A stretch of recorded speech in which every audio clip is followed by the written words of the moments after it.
Tu as déjà refusé un investissement parce que tu avais peur de perdre? Même si ce n'était pas risqué, même si tout le monde autour de toi gagnait de l'argent, même si ton cerveau savait que c'était une bonne opportunité, tu as préféré ne rien gagner plutôt que de risquer de perdre. Et ce n'est pas ta faute. C'est un mécanisme psychologique qui s'appelle l'aversion à la perte. Dans cette vidéo, je vais te montrer pourquoi ton cerveau est câblé pour te rendre pauvre et comment le reprogrammer pour t'enrichir. Reste jusqu'à la fin. La dernière partie va changer ta façon de prendre des décisions. En 1979, deux psychologues, Kahneman et Tversky, ont fait une expérience simple. Ils ont posé cette question à des gens normaux, comme toi et moi. Option A, on te donne 500 €, sûr, garanti, tu repars avec. Option B, on lance une pièce, pile, tu gagnes 1000 €, face, tu repars avec 0 €. La majorité des gens ont choisi l'option A, les 500 € sûrs. Pourtant, mathématiquement, l'option B rapporte en moyenne 500 € aussi, exactement la même chose. Alors pourquoi les gens choisissent A? Parce que perdre fait plus mal que gagner fait plaisir, beaucoup plus mal. Les chercheurs ont mesuré cette douleur. Perdre 100 € fait 2 fois plus mal que le plaisir de gagner 100 €. 2 fois. Ton cerveau est câblé pour éviter la perte, pas pour chercher le gain. Et c'est là que tout commence. Cette peur de perdre, tu la vis tous les jours. Tu ne t'en rends même pas compte. Exemple numéro 1. Ton argent sur ton compte courant. Tu sais qu'il perd de la valeur à cause de l'inflation, mais tu refuses de le déplacer. Parce que tu te dis qu'on ne sait jamais. Tu préfères perdre doucement sans le voir, plutôt que de risquer de perdre un peu plus vite sur un placement que tu ne maîtrises pas.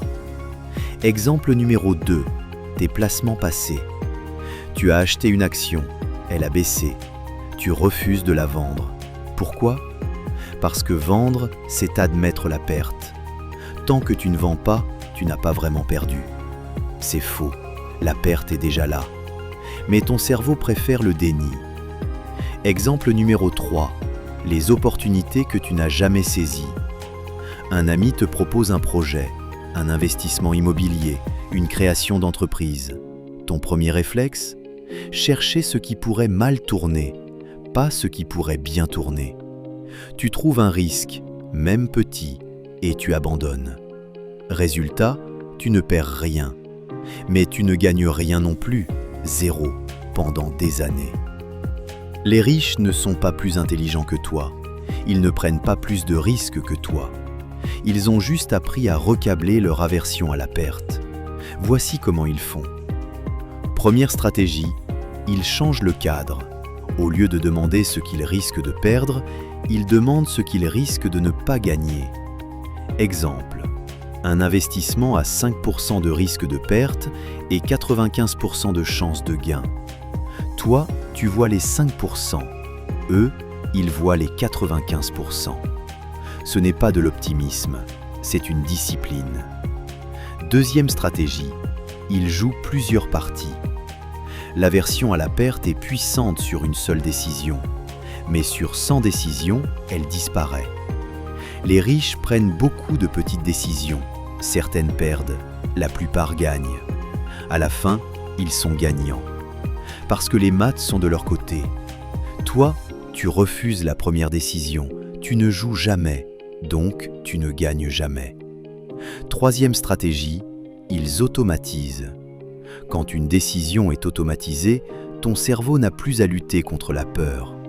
Virement automatique le jour de la paie. Investissement programmé. Tu ne décides pas, tu exécutes. Et la peur disparaît. Maintenant, je vais te montrer le vrai coût de cette peur. Pas en théorie, en réalité.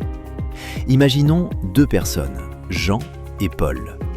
Jean a peur de perdre. Il garde tout son argent sur son compte courant. Sécurité. Paul a appris à gérer son aversion à la perte. Il investit dans des actifs simples, diversifiés, avec un risque maîtrisé. La première année, le marché baisse un peu. Paul perd une petite partie. Jean ne perd rien. Jean se dit qu'il a bien fait. Mais sur 10 ans, Voici ce qui se passe. Paul continue d'investir, petite somme chaque mois, même quand le marché baisse, surtout quand le marché baisse. Jean regarde, il attend, il veut être sûr de ne pas perdre. Au bout de 10 ans, Paul a gagné, pas parce qu'il est plus malin, parce qu'il a accepté de perdre un peu pour gagner beaucoup. Jean, lui, n'a rien perdu, et il n'a rien gagné non plus. Mais il y a pire, l'inflation a mangé son argent. Ce qu'il pouvait acheter avec 1 000 € il y a 10 ans, il ne peut plus l'acheter aujourd'hui. Jean a perdu. Il ne le voit pas, mais il a perdu. C'est ça le piège. Tu crois que ne pas risquer, c'est ne pas perdre. C'est faux. Ne pas risquer, c'est perdre à coup sûr, lentement, silencieusement, mais sûrement.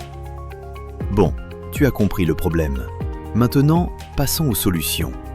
Voici 4 actions concrètes pour battre ton aversion à la perte.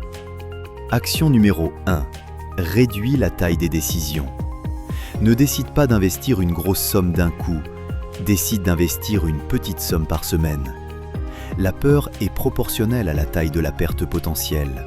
Petite décision égale petite peur. Et avec le temps, tu prendras l'habitude. La peur disparaîtra. Action numéro 2. Mesure tes pertes autrement. Quand tu refuses un investissement, écris ce que tu ne gagnes pas. Dis-toi qu'aujourd'hui, tu as refusé une opportunité avec un fort pourcentage de chances de gagner. En écrivant, tu forces ton cerveau à voir l'opportunité, pas seulement le risque. Action numéro 3. Fixe une règle avant de décider. Avant de regarder une opportunité, décide de tes critères. Par exemple, si le risque de perte est inférieur à un certain pourcentage, tu investis. Peu importe ce que ton ventre te dit. Une règle écrite, froide, rationnelle. Tu n'as plus à décider sur le moment, tu appliques. Action numéro 4. Parle avec quelqu'un qui n'a pas peur. Trouve une personne qui investit, pas un génie, juste quelqu'un qui le fait. Demande-lui comment il gère la peur. Tu verras, il te dira qu'il a peur aussi, mais qu'il agit quand même. Et ça change tout. Savoir que la peur est normale, mais qu'elle ne doit pas commander. L'aversion à la perte n'est pas un défaut. C'est un logiciel installé dans ton cerveau depuis des millions d'années. Il te protégeait quand le risque, c'était un tigre aux dents longues. Aujourd'hui, le risque, c'est de ne pas investir, de rester pauvre, de regarder les autres s'enrichir pendant que ton argent dort. Tu peux continuer à avoir peur, c'est normal, mais tu peux aussi agir avec la peur. Petite décision, petite somme, petite règle, petit pas. Répète ça 100 fois, 1000 fois. Et un jour, tu regarderas en arrière. Tu verras tout ce que tu as gagné. Et tu ne te souviendras même plus de ce que tu avais peur de perdre. La question n'est pas de savoir si tu es prêt à risquer. La question est de savoir si tu es prêt à rester pauvre par peur de perdre.